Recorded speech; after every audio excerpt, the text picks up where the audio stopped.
সার্জিস আলমের বিরুদ্ধে মামলা রুজু করে গেলাম। সাংবাদিক তুহিন হত্যায় বিএনপিকে জড়িয়ে অপপ্রচার করার অভিযোগে এনসিপির উত্তরাঞ্চলীয় মুখ্য সংগঠক সার্জিস আলমের বিরুদ্ধে গাজীপুর কোর্টে মামলা দায়েরের আবেদন করা হয়েছে। 12 আগস্ট বেলা 11:30টায় গাজীপুর মহানগরীর বাসন থানা বিএনপির সভাপতি তানভীর সিরাজ বাদী হয়ে এ মামলা দায়ের করেন। গাজীপুর অতিরিক্ত চিফ মেট্রোপলিটন ম্যাজিস্ট্রেট আদালতে হয় এ মামলা। তানভীর সিরাজ বলেন, অপরাধী চক্রের ভিডিও ধারণ করায় সাংবাদিক তুহিনকে নির্মমভাবে হত্যা করা হয়। কিন্তু জাতীয় নাগরিক পার্টির উত্তরাঞ্চলের মুখ্য সংগঠক সার্জিস আলম না জেনেই ফেসবুকে এই ঘটনায় বিএনপিকে জড়িয়ে নানা অপপ্রচার চালিয়েছেন, যা দলের ভাবমূর্তি নষ্ট করেছে। এরই মধ্যে জিএমপি কমিশনার এই হত্যাকাণ্ডের মূল রহস্য উদ্ঘাটন করেছেন, যেখানে রাজনৈতিক কোনো সংশ্লিষ্টতা পাওয়া যায়নি বলে জানিয়েছেন তিনি। তাই দলের নির্দেশনা অনুযায়ী আমি বাদী হয়ে মামলাটি রুজু করতে আসলাম। আশা করি ন্যায় বিচার পাব। সে বিভিন্ন সময় বিভিন্নভাবে, আপনারা জানেন, জাতীয়তাবাদী দল বিএনপি একটি বাংলাদেশের সবচেয়ে বৃহৎ সংগঠন।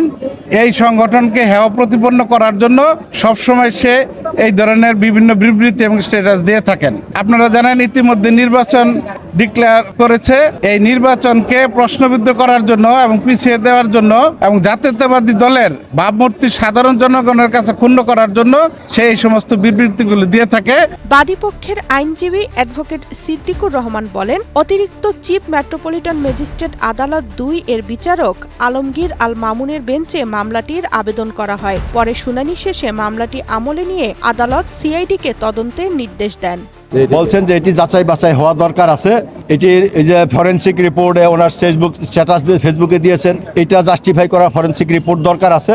এইসব কারণে এবং এই সংশ্লিষ্টতায় যে আরো 2টা মামলা হয়েছে, একটা সাংবাদিক আনোয়ারকে আহত করার আর একটা তুহিন হত্যার, এই মামলার বিষয়গুলো পর্যালোচনার প্রয়োজন। এই কারণে মামলাটা সিআইডিকে তদন্তের নির্দেশ দিয়েছে। এর আগে সার্জিসের বিরুদ্ধে আদালত অবমাননার অভিযোগ ওঠে। ফেসবুকে উচ্চ আদালত সম্পর্কে দেওয়া স্ট্যাটাস মর্যাদাহানিকর ও অবমাননাকর উল্লেখ করে সার্জিস আলমকে গত 24 মে নোটিশ পাঠান সুপ্রিম কোর্টের আইনজীবী মোহাম্মদ জসিমউদ্দিন।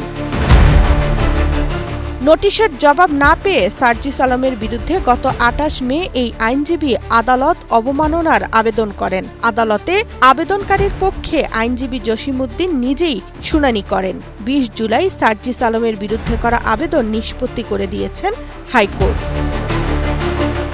তামান্না তাহসিন খান, কালের কণ্ঠ।